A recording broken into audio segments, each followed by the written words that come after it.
Granada, enjoying this fantastic sun. And now we're gonna show you the most beautiful and emblematic buildings around the city. You know why? Because Granada is amazing, man.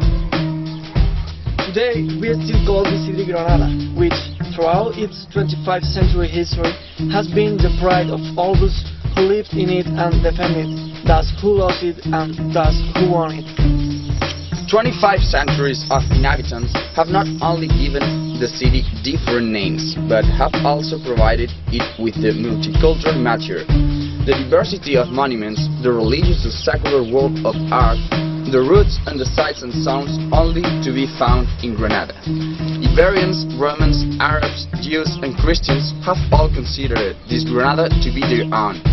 That Granada is today the embodiment of diversity and harmonious coexistence.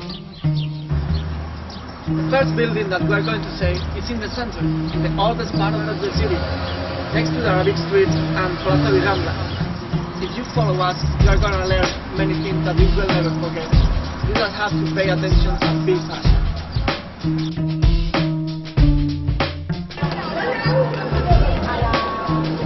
Hi guys, yes, we are here again.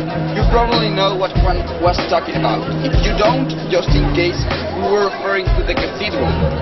So we're gonna talk about this fantastic and awesome monument that you can see behind me. Okay.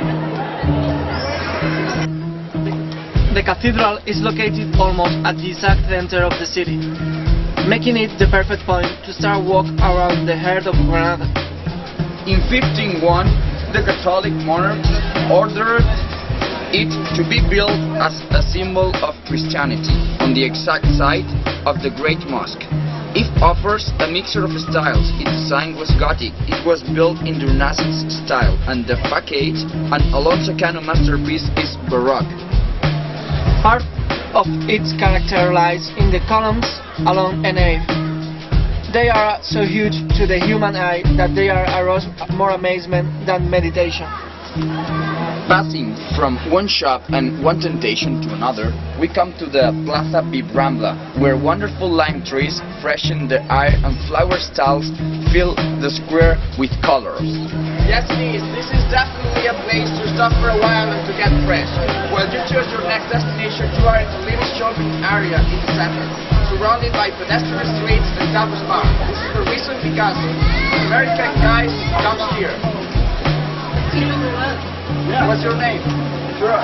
Nice to meet you. Name, could I ask you some questions? Yeah. What do you think about Granada's architecture as compared with architectural style of your city? It's very different. Where I live in the United States, in New York, the buildings are much taller and much more modern, and here you have much more history.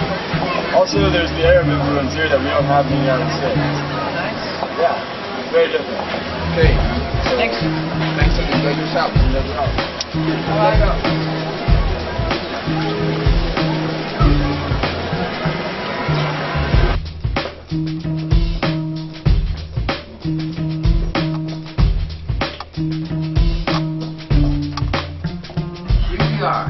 We're in the Alvity, in my opinion, one of the most beautiful and attractive places in the city. Now, we're gonna talk about the magnificent and splendid district.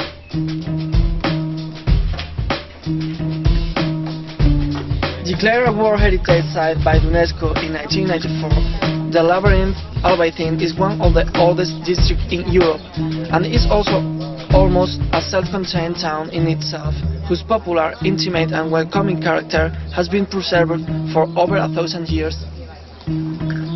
The best way to experience the Albayzín is to take a walk around its narrow streets. Little squares, hills and took away spots reminiscent of North Africa and old Mediterranean towns. It is easy to lose yourself, but even easier to get back. All you have to do is head downhill to get back to the city center. Most of the Albayzín personality comes from its very typical construction, the characteristic houses with a garden that are known here as carmens, with the apparently impregnable fragrances and fences and walls. Once inside, they have surprisingly fresh use of water, vegetation and spaces. Most of them are private homes, but some of the most emblematic carmens are now hotels and restaurants where you can enjoy a lunch or dinner with a splendid and foundation or cultural centers. We shouldn't talk about the Albufeira without mentioning the best views in the world. One of the most beautiful viewpoints that you really cannot miss, and where you definitely want to stop for a while, is El Mirador de San Nicolás Ave. Any time of the day or night, we can see here people captivated from the view of Alhambra in front, the neighborhood below, and the city in the background. This is a perfect place for having a peaceful time. When the sun goes down, it becomes one of the most romantic spots in Andalusia, lined on both sides of the river, with palaces, churches, convents, and charming little hotels. The route can be as long or as short as you like, and leads you to the Paseo de los Tristes. Its name comes from the fact that it used to be the route the funeral procession took on their way to the cemetery. It offers a fantastic view of the Alhambra that is elegantly lit up at night. Along the route, some of the most interesting buildings worth visiting, even if you just stop for a look, are the Church of Santa Ana, the Casa de los Pisa, now the Museum of San Juan de Dios, the Convent of Santa Catalina, and the Church of San Pedro y San Pablo.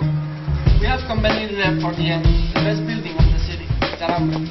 Apart from its impressive facade and the incredible history regarding this building, there are a lot of construction details which make the Alhambra the most emblematic building of Granada. In the Alhambra, a beautiful Renaissance building, square in outside and round on the inside. The Palace of Carlos V is the most significant Christian construction in it. If you think that Alhambra facade is impressive, you should see the interior courtyard with 3 columns which give an idea about the Italian instruction of this architect Pedro Machuca, one of the Michelangelo's disciples. The Nazareth palaces are really the heart of the visit, 2 groups of sumptuous buildings where the king and queen lived with their assorted entourage of family and courtiers. The Hall of Mexwar is the oldest as it was the Palace of Justice, where the Sultan would sit behind the trellis to listen without being seen. At the back we come to the oratory, with windows looking out over the Albaicín. To finish the description about the Alhambra, we are going to name the Generalife, a place of rest and leisure designed to provide its inhabitants with pleasures for all the senses. We say goodbye, wishing you a nice day and hoping you have fun with your job.